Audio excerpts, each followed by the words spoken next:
Yahoo! Perkenalkan, nama saya Nelman Warowo, NIM 222201265,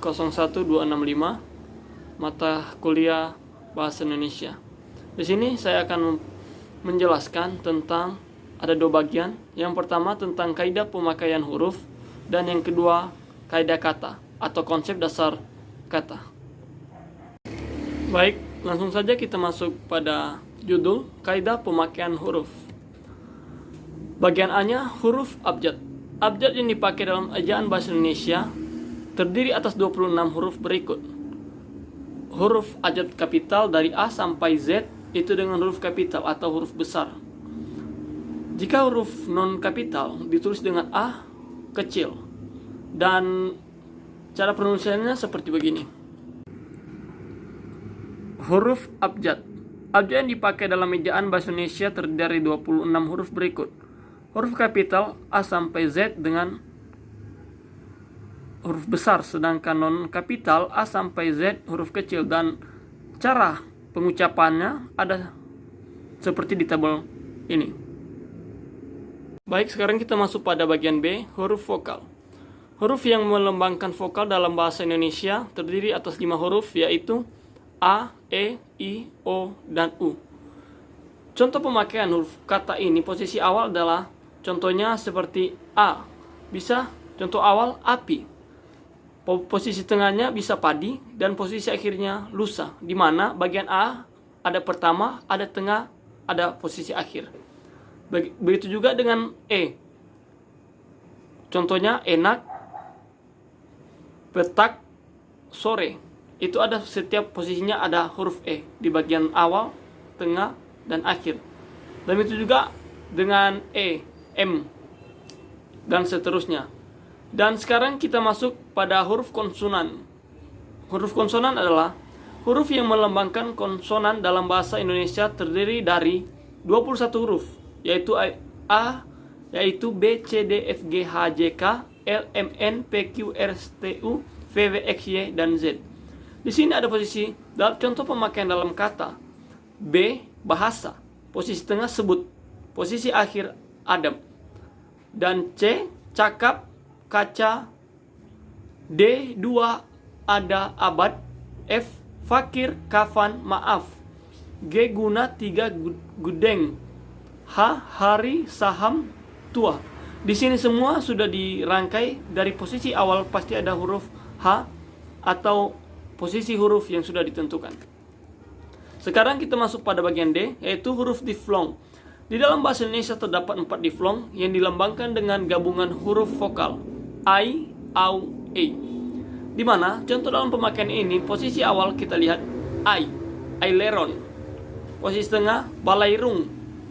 Dan posisi akhir pandai. Begitu juga dengan AU, autodidak.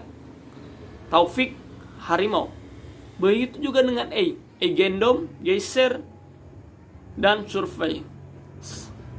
Itulah cara pemakaian kata diflong.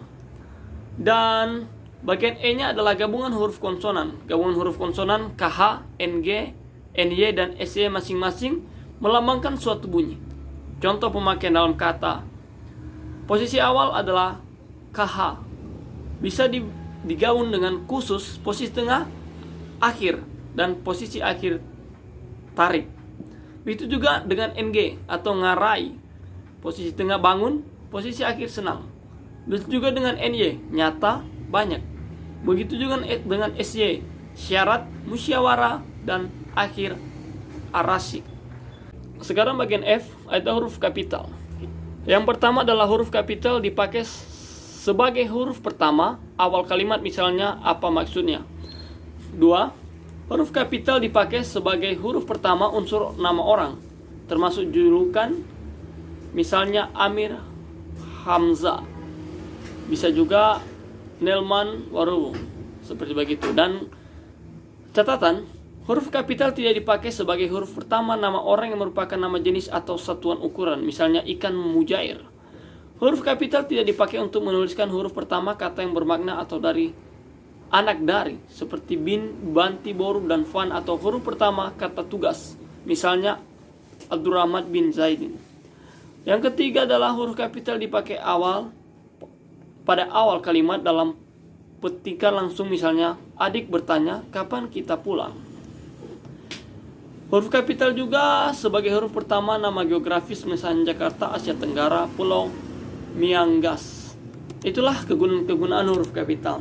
Dan kita bagian G-nya adalah huruf miring, di mana huruf miring dipakai untuk menuliskan judul buku, nama majalah atau nama surat kabar yang dikutip dalam tulisan, termasuk dalam daftar pustaka. Misalnya, saya sudah membaca buku Salah Asuhan karangan Abdul Mais.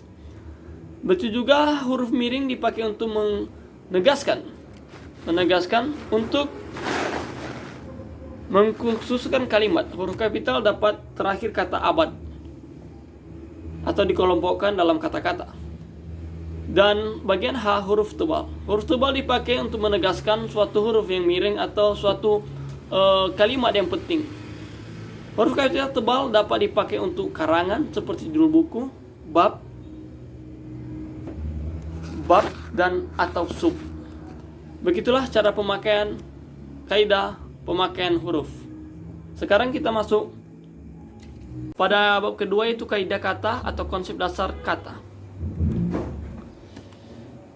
Bagian A, kaidah kata, konsep dasar kata. Kaidah itu pedoman, pematokan atau aturan yang telah dibuat untuk mengatur perilaku manusia dalam kehidupan bermasyarakat. Kaidah kata meliputi 1. Penggabungan kata, penulisan kata ganti, kata turunan, serta singkatan dari akronim. Kata merupakan alat penyalur gagasan atau ide-ide yang disampaikan kepada orang lain. Kata dijalin satukan melalui penggabungan dalam suatu konsentrasi yang lebih besar berdasarkan kaidah-kaidah sintaksis atau kalimat yang dalam suatu bahasa. Setiap rangkaian kata hendaklah mengandung makna yang tersirat agar orang lain mampu memahami. Setiap apapun kata-kata yang kita keluarkan, kata-kata yang digunakan dalam kegiatan komunikasi dapat diterapkan melalui berbagai media, secara lisan maupun tulisan.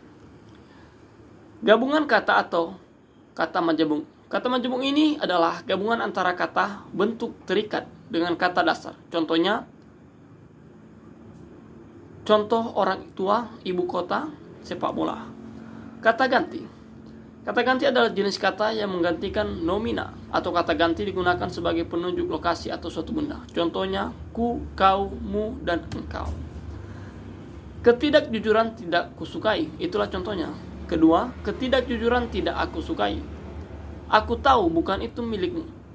Lawan harus engkau kalahkan dengan cara yang positif. 3. Kata turunan. Bentuk dasar yang berupa gabungan kata dan sekalian mendapat awal dan akhir kata. Ini tulis serangkaian contoh tidak adil plus ke strip an ketidakadilan. Begitulah. 4. Singkatan dan akronim. Singkatan nama orang, gelar, sapaan, jabatan, dan pangkat yang ikut dengan tanda titik. Contoh, doktorandus, profesor, dan lain-lain. Akronomin adalah singkatan yang terdiri atas gabungan huruf awal gabungan suka kata atau SIM. Contohnya SIM, Bappenas, ABRI, dan lain-lain. Pembentukan kata. Pembentukan kata imbuhan. Kata imbuhan adalah kata yang mengalami proses pengimbuhan. Imbuhan adalah suatu bahasa yang digunakan dalam bentuk dasar untuk menghasilkan suatu kata. Imbuhan dibagi dalam 4 jenis, yaitu prefix, infix, suffix, dan konfiks. Prefix atau awalan adalah imbuhan yang dikatakan dalam bentuk dasar. Contohnya ke, kepada, kedua, dan lain-lain. Berjalan, berbicara, bermalam. Dibaca, ditulis, disapa. Penjual, pembeli, penulis, dan lain-lain. Kata inflik. Sisipan adalah imbuhan yang diikuti di tengah bentuk dasar. Contohnya LMR. L, contohnya gelatar, telunjuk. M, gemetar. R, gemertak, seruling. Kata surfiks atau akhir adalah imbuhan yang diikatkan di belakang untuk dari dasar. Contohnya kan, termakan, bacakan, lembarkan. An, tulisan lemparan. I, akhiri tulisi. Nya, agaknya, rupanya. Wan, rupawan, hartawan, ilmuwan. Konfiks adalah imbauan yang diletakkan di depan belakang untuk dasar secara bersama. Contohnya keamanan, kesatuan, kebutuhan. Peran, perusahaan, persawahan, pertokoan. Berhambatan, bersamaan, bersalaman. Senya, selama-lamanya, sejauh-jauhnya. Kata ulang adalah kata yang mengalami proses perulangan, baik sebagai ataupun seluruh, dengan disertai perubahan bunyi ataupun tidak. Kata ulang memiliki beberapa makna, yaitu makna banyak tak tertentu. Contoh peraturan-peraturan materi-materi, orang-orang, negara-negara. Adapun juga kata ulang yang bermakna banyak dan bermacam-macam. Contohnya dedaunan, bibit-bibitan, lauk pauk, buah-buahan, sayur-sayur, tanaman, dan seterusnya. Makna kata ulang lain menyerupai dengan bermacam-macam. Contohnya mobilan, orang-orangan, robot-robotan, rumah-rumahan, dan lain-lain. Makna kata ulang berikut adalah agak atau melemahkan sesuatu. Contohnya kehijau-hijauan, pening-pening, sakit-sakit, kekanak-kanakan, dan lain-lain. Begitulah tentang kaidah kata dan kaidah pemakaian huruf. Sekian, terima kasih. Yahobu.